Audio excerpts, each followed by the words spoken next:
그래서 이제 광고랑 커머스의 매출 비중이 현재 어느 정도 수준인지를 보면은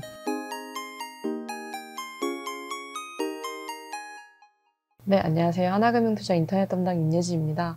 오늘은 이제 인터넷 기업들이 실적 발표를 앞두고 있는데 실적 발표를 앞두고 이제 인터넷 기업들 기초적인 사업 관련 내용 설명드리도록 하겠습니다. 이렇게 보시면은 네이버, 카카오 위주로 말씀을 드릴 텐데 네이버, 카카오는 광고랑 커머스를 아시다시피 광고랑 커머스를 코어 비즈니스로 가지고 있고 이걸 바탕으로 여기서 번 캐시를 바탕으로 신사업으로 확장을 해 나가고 있는 상황입니다. 그래서 이제 광고랑 커머스의 매출 비중이 현재 어느 정도 수준인지를 보면은 네이버 같은 경우는 광고랑 커머스 매출 비중이 여전히 70% 정도로 상대적으로 높습니다. 그래서 왼쪽 장표를 보시면은 서치 플랫폼이 이제 광고 매출이라고 봐주시면 되고 커머스는 저희가 잘 아는 네이버 커머스 매출로 봐주시면 됩니다. 그래서 이 합산 매출이 70% 정도가 되고 이제 핀테크라고 해서 네이버 파이낸셜의 매출이 한 14% 정도를 차지를 하는데 이 핀테크 같은 경우는 커머스랑 같이 가는 사업부라고 봐주시면 됩니다. 왜냐면 네이버 커머스 결제를 할 때 이제 핀테크 네이버 페이를 이용해서 결제를 하는 경우가 많고 이런 결제 관련 수수료는 이제 핀테크 사업부로 가기 때문에 이 두 사업부는 연관성이 높다고 봐주시면 되고 그 이외에 이제 컨텐츠라 함은 거의 다 매출이 이제 네이버 웹툰에서 나온다고 봐주시면 됩니다. 네이버 웹툰에서 나오고 이제 클라우드 같은 경우도 원래는 이제 네이버 산하에 뭐 서치 플랫폼이나 커머스나 핀테크 이런 데다가 소프트웨어 서비스를 공급을 하다가 이제 외부 사업자에게도 공급을 시작한 그 정도 사업부라고 봐주시면 됩니다. 그래서 클라우드 같은 경우는 정부향 매출이 대다수를 이뤄서 정부 예산이 집행이 되는 4분기에 매출이 집중되는 그런 경향성을 가지고 있습니다. 그래서 카카오로 넘어가서 말씀을 드리면은 카카오 같은 경우는 광고랑 커머스 매출 비중이 35% 정도로 네이버보다 상대적으로 굉장히 낮습니다. 그리고 매출 비중 10% 정도를 차지하는 신사업들이 골고루 분포를 하고 있는 양상입니다. 그래서 오른쪽 장표를 보시면은 톡비즈가 이제 광고랑 커머스로 이해를 해주시면 되고 이제 포털비즈 같은 경우는 이제 톡비즈가 카카오톡을 베이스로 한 광고랑 커머스 매출이라 하면은 포털비즈는 카카오가 인수한 다음에 광고 매출이라고 봐주시면 됩니다.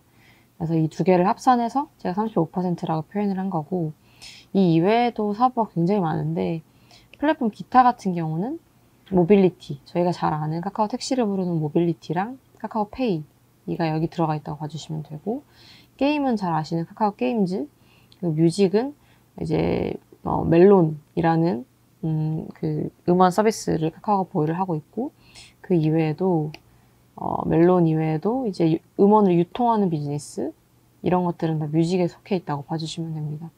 스토리 같은 경우는 카카오 웹툰 그리고 피코마의 웹툰 매출이 이 안에 들어가 있다고 봐주시면 됩니다. 미디어 같은 경우는 카카오가 최근에 이제 뭐 기획사나 드라마, 영상 제작사 등을 다수를 인수를 했는데 그 매출들이 여기에 미디어에 들어간다고 봐주시면 됩니다. 그래서 이 뮤직, 스토리, 미디어 사업부는 사실 이렇게 카카오 엔터라는 자회사에 속해 있는 비즈니스들이고 카카오 엔터도 상장을 염두에 두고 있고 플랫폼 기타에 속한 모빌리티도 상장을 염두에 두고 있다라고 봐주시면 됩니다. 카카오 별도 연간 매출을 보시면 2.1조 원에 OP마진 20%, 네이버의 별도 연간 매출은 5조 원에 OP마진 30%라고 봐주시면 됩니다. 카카오나 네이버 전사적으로 봤을 때 카카오는 OP마진이 지금 올해는 9% 정도 상반기는 나고 있는데 별도는 이제 광고랑 커머스 같은 경우는 OP마진 20% 정도 난다고 이해해 주시면 되고 네이버 같은 경우는 이제 연결로는 OP마진이 상반기에 16에서 17% 정도가 날 것 같은데 별도로 연간 OPM은 30% 정도 된다고 이해해 주시면 될 것 같습니다. 광고랑 커머스 관련해서만 좀 자세하게 설명을 드리면은 네이버의 광고는 이제 검색 광고랑 디스플레이 광고 이렇게 두 가지로 구성이 됩니다. 그래서 네이버 검색 광고 같은 경우는 저희가 네이버 채팅창에 검색을 하면은 뭐 이제 파워링크라고 해서 링크를 다이렉트를 해주거나 뭐 잘 아시는 그런 검색 광고 제품으로 이해를 해주시면 되고 이 검색 광고 같은 경우는 원래 싱글 디짓의 성장을 보이는 사업부였는데 작년에는 코로나 특수가 있으면서 더블디지 성장을 보였습니다. 그리고 1분기에도 코로나 특수가 끝났음에도 9% 성장하면서 좀 저력을 보여주고 있는 사업부라고 봐주시면 됩니다. 근데 이게 네이버 광고 매출 같은 경우는 추정하는 게 상당히 어려운데, 왜냐면 이제 과금 구조가 이제 대표적으로 확정적으로 뭐 1시간에 5천만 원, 뭐 이런 식으로 가격이 정해져 있는 경우도 있지만, 이런 부분은 많이 없어지고 있고요. 대부분 이제 CPC라고 해서 코스트 퍼 클릭이라고 해서 이용자들이 클릭한 횟수에 따라서 성과형으로 광고를 요금을 지불하는 경우가 많습니다. 근데 이런 경우는 사실 추정이 상당히 어려워서 좀 이제 회사와 커뮤니케이션을 통해서 추정을 해야 되는 사업부다라고 봐주시면 됩니다. 그래서 네이버 광고는 광고 매출 비중은 오른쪽 장표를 보시면 되는데, 디스플레이 광고가 좀 큰 폭으로 성장을 하고 있는 가운데 검색 광고는 좀 견조하게 매출 사이즈가 크기 때문에 매출을 지탱을 해주는 역할을 한다고 봐주시면 될 것 같습니다. 카카오 광고 상품은 아주 대표적인 비즈보드가 있고, 카카오 특화에서 요즘에 좀 강조를 하고 있는 톡채널 광고 비즈니스, 이렇게 이중으로 구성이 되어 있다고 봐주시면 됩니다. 카카오의 작년 연간 광고 매출은 8천억 원에서 9천억 원 정도 될 걸로 추정을 하고 있고요. 그리고 비즈보드 상품을 이 용어 자체는 좀 새로우실 수도 있을 것 같아서 장표를 보면서 말씀드리면, 왼쪽 장표를 보시면 이렇게 채팅 목록들이 모여있는 곳 위에 상단에 이렇게 디스플레이 광고 형태로 들어가는 광고인데, 요거를 비즈보드라고 표현을 합니다. 그리고 톡채널 광고 같은 경우는 이렇게 저희가 카카오 톡채널 친구로 브랜드 같은 거를 추가를 하면은 그 톡채널 해서 이런 브랜드에서 저희한테 광고를 보내기도 하고, 뭐 자사몰에서 제품을 구매를 하면은 뭐 안내하는 공지성 문자를 보내기도 하는데, 이런 문자들이 다 과금이 들어가는 구조입니다. 그래서 이거를 톡채널 광고 상품이라고 부릅니다. 비즈보드 같은 경우는 상반기, 조금 부진한 상반기에는 10억 원 초반대, 그리고 하반기에는 10억 원 중반대를 보이면서 일매출 10억 원대를 유지를 하고 있습니다. 그래서 이 캐시커 역할을 해주고, 올 하반기에는 톡채널 매출이 비즈보드 매출을 추월할 걸로 예상을 하고 있습니다. 올 하반기 아니면 내년 초 정도에는 톡채널이 그 정도 사이즈로 성장을 할 수 있을 걸로 보고 있습니다. 왼쪽 장표를 보시면은 카카오는 지금까지 목적성, 실시간 커뮤니케이션, 톡을 보낸다는 되게 강한 목적성을 가지고 지인 기반으로 움직이던 플랫폼이었습니다.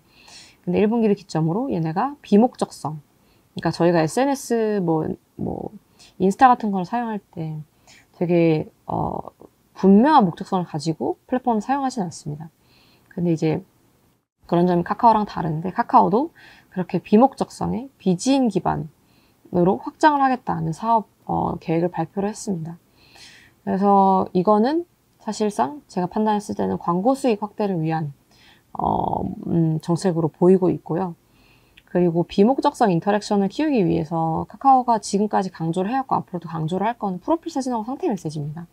사실 프로필 사진 같은 경우는 사실 저희가 이제 카카오 맨 첫 페이지에 보면은 프로필 사진 상태 메시지가 바뀐 친구들이 만 따로 추려서 확인할 수 있는 탭이 따로 생겼습니다.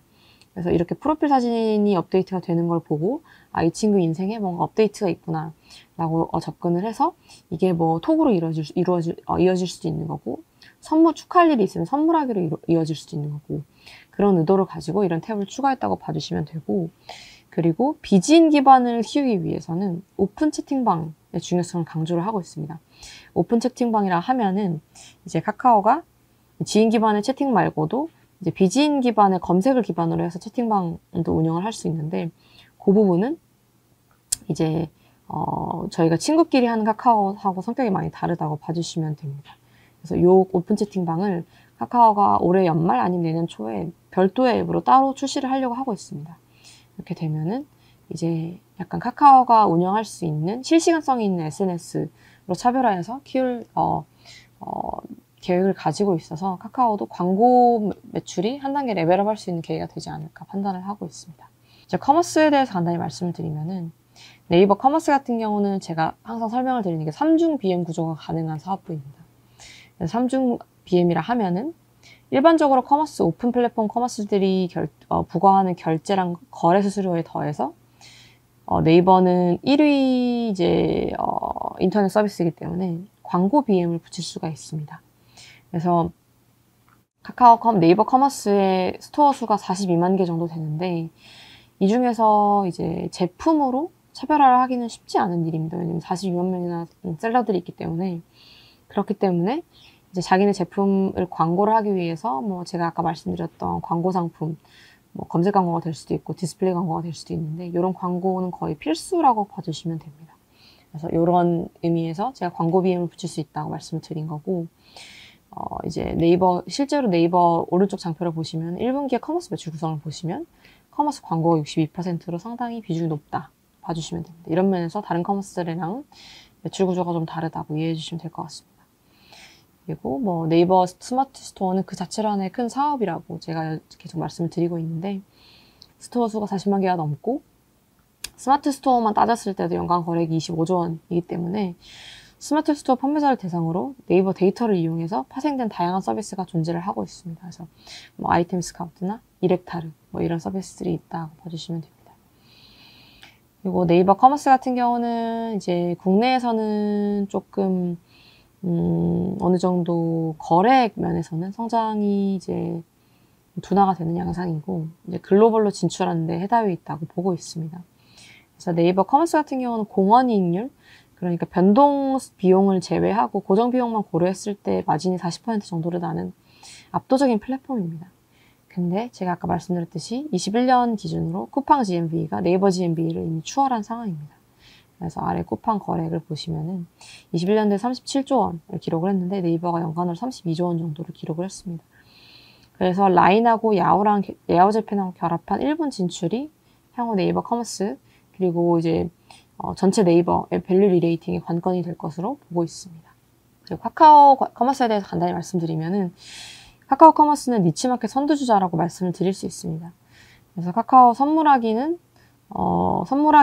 메인 서비스이고 올해 커머스 통합 GMV 10조 원 정도 될 걸로 예상을 하고 있습니다. 근데 작년에는 GMV 7조 원 정도 기록한 걸 추정을 하고 있는데요. 이 중에서 선물하기가 5조 원으로 가장 큰 비중을 차지하고 톡스토어랑 지그재그라는 서비스가 각각 1조 원 정도를 해서 합산 7조 원이 된다고 이해해 주시면 될 것 같습니다. 선물하기 같은 경우는 지속적으로 이제 매출 상승이 이루어지고 있는데 이유는 객단가가 높은 배송 상품 비중이 올라가면서 이제 Q도 당연히 올라가지만 P 차원에서 조금 성장이 많이 이루어지고 있다고 이해를 해주시면 될 것 같습니다. 지금까지 네이버 카카오 그 검색하고 커머스 핵심 광고 사업에 대해서 설명을 해드렸고 여기까지 말씀드리도록 하겠습니다. 다음번에는 네이버 카카오의 기타 사업부에 대해서 설명을 드리도록 하겠습니다. 감사합니다.